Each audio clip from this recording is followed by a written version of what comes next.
Welcome to Anjali Media.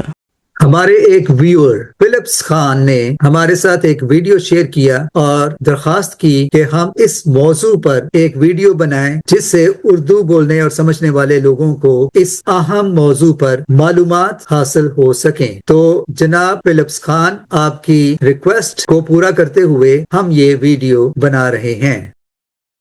خداوند یسوع مسیح کے کفن، جسے آج شراؤڈ آف ٹیورین کے نام سے جانا جاتا ہے، اس پر بہت تحقیق کی گئی کہ آیا یہ حقیقت میں وہی کپڑا ہے جس میں خداوند یسوع مسیح کی باڈی کو جب وہ صلیب سے اتاری گئی تو رکھا گیا۔ تو اس شراؤڈ آف ٹیورین پر بہت تحقیق ہوئی ہے، لیکن اس شراؤڈ پر یا اس کفن پر لگے ہوئے مسیح کے خون کے دھبے، جو کہ یقیناً اب پوری طرح سے جم چکے ہیں، ان کو لے کر مزید تحقیق کی گئی کہ دیکھا جائے کہ اس خون کی حقیقت کیا ہے۔ کیا یہ پوری طرح سے انسانی خون ہے، یا جو انسانی خون کے لوازمات ہوتے ہیں، اجزاء ہوتے ہیں، وہ اس خون میں پائے جاتے بھی ہیں یا نہیں۔ تو یہ شراؤڈ آف ٹیورین 14 فٹ کا ایک کپڑا ہے جس کے بارے یہ دعویٰ کیا جاتا ہے کہ یہی خداوند یسوع مسیح کا کفن تھا، اور اس پر ابھرنے والی امیج یا پورے باڈی کی اور خاص طور پر چہرے کی امیج، اس کو لے کر بہت زیادہ سائنسی اور طبی تحقیق کی گئی ہے۔ 1902 میں فرینچ پروفیسر یویس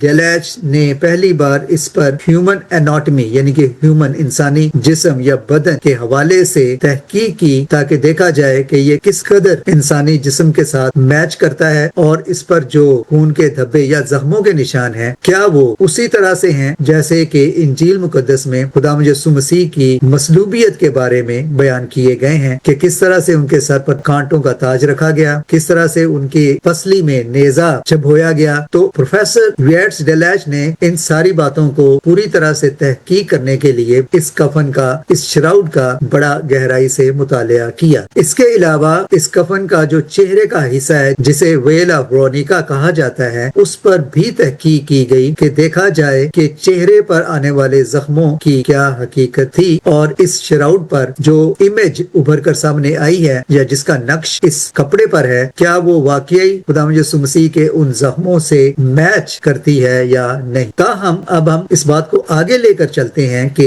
1933 اور 1999 کے درمیان ایک اور تحقیق سامنے آتی ہے جو کہ رون وائٹ نامی شخص نے کی جب وہ یروشلم کے اس مقام پر گئے جہاں خداوند یسوع مسیح کو مصلوب کیا گیا تھا، اور اس پہاڑی یعنی گولگتھا کی اس جگہ پر انہوں نے جا کر اس پر تحقیق کی، کھدائی کی کہ دیکھا جائے کہ اگر خداوند یسوع مسیح کی مصلوبیت کے وقت ان کے خون کے بہاؤ کے کوئی قطرے یا کوئی دھبے بہہ کر اس جگہ پر موجود چٹانوں اور پتھروں پر گرے ہوں یا ان میں سیپ کر گئے ہوں، تو کیا وہاں سے کوئی ایسے آثار مل سکتے ہیں۔ تو انہوں نے ایک چٹان دیکھی جو ایسے لگتی تھی کہ یہ گویا پھٹ گئی ہو، کیونکہ جب خداوند یسوع مسیح کو صلیب دیا گیا تو جیسے کہ ہم انجیل مقدس میں پڑھتے ہیں کہ ایک بہت بڑا زلزلہ آیا جس سے پہاڑ اور چٹانیں گویا ٹوٹ گئے یا ان میں شگاف پڑ گئے۔ تو ایسے ہی ایک شگاف میں جب رون وائٹ نے اپنی تحقیق کے دوران کچھ خون کے دھبے پائے تو اس خون کے سیمپل لے کر وہ یروشلم گئے، اور جو وہاں ہوا وہی آج اس ویڈیو کا موضوع ہے۔ تو رون وائٹ بتاتے ہیں کہ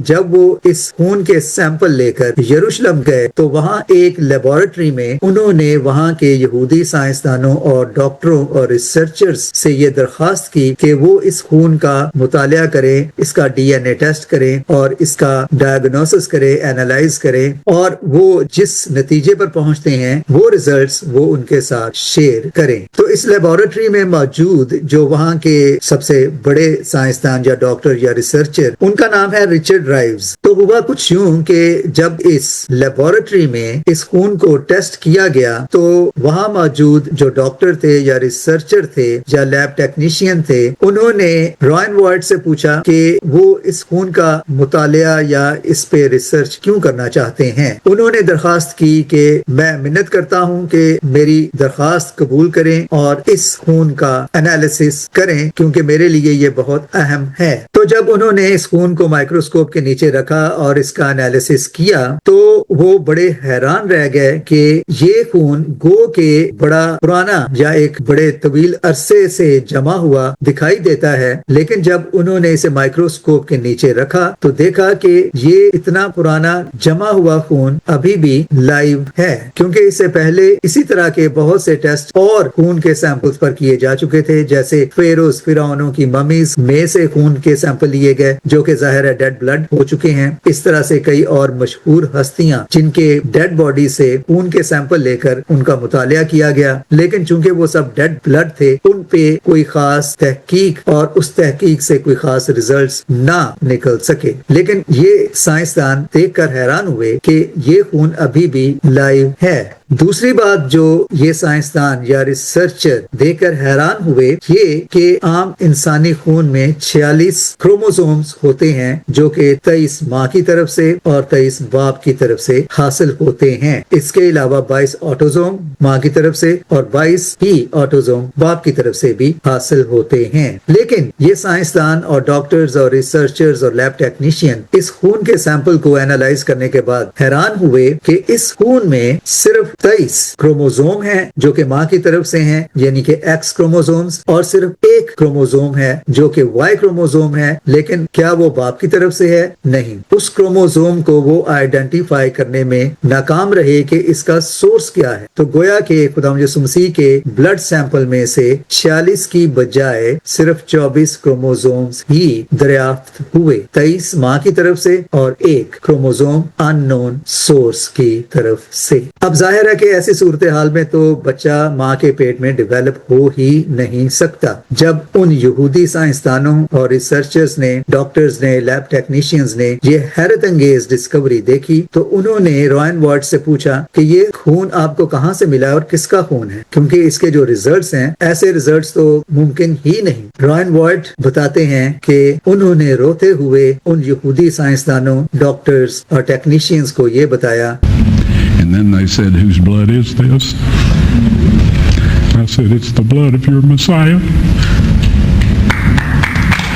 یہ خون آپ کے نجات دہندہ کا ہے۔ اس کے بعد بتانے کی ضرورت نہیں رہتی کہ وہ پوری کی پوری ٹیم کس طرح سے حیران رہ گئی کہ یہ کیسے ممکن ہے کہ وہ نجات دہندہ جسے ہم مسیحیوں کا نجات دہندہ مانتے آئے ہیں حقیقت میں ان کا بھی نجات دہندہ ہے۔ تو یہ وہ کہانی ہے جسے کارپوریٹ میڈیا نے آج تک اپنے چینلز پر، اپنے media out let's per, print media میں کسی طرح سے بھی پبلک کرنے کی کوشش نہیں کی، بلکہ ہمیشہ اس پر سوالات اٹھائے اور اسے دبانے کی کوشش کی گئی۔ لیکن آپ رائن وائٹ اور دا بلڈ آف جیزس کے حوالے سے ویڈیوز جو یوٹیوب پر ہیں انہیں دیکھیں اور اس پہ جو ریسرچ کی گئی ہے اس کا بھی مطالعہ کریں، کیونکہ یہ وہ بہت بڑی ڈسکوری ہے جسے انٹرنیشنل میڈیا ہمیشہ سے دباتا آیا ہے۔ تو اس ڈسکوری نے جو بات ثابت کی کہ خداوند یسوع مسیح میں ماں کی طرف سے تو 23 کروموزوم سے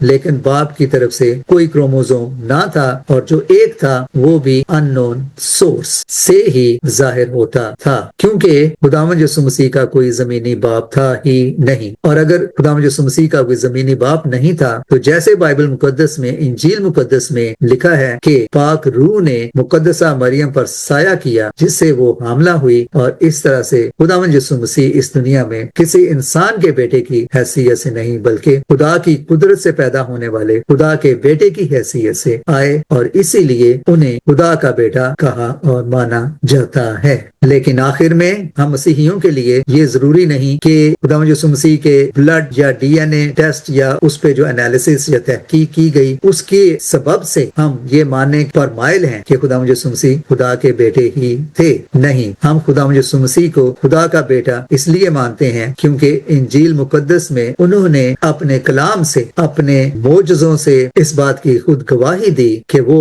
حقیقت میں خدا کے بیٹے ہی ہیں۔ Thanks for watching.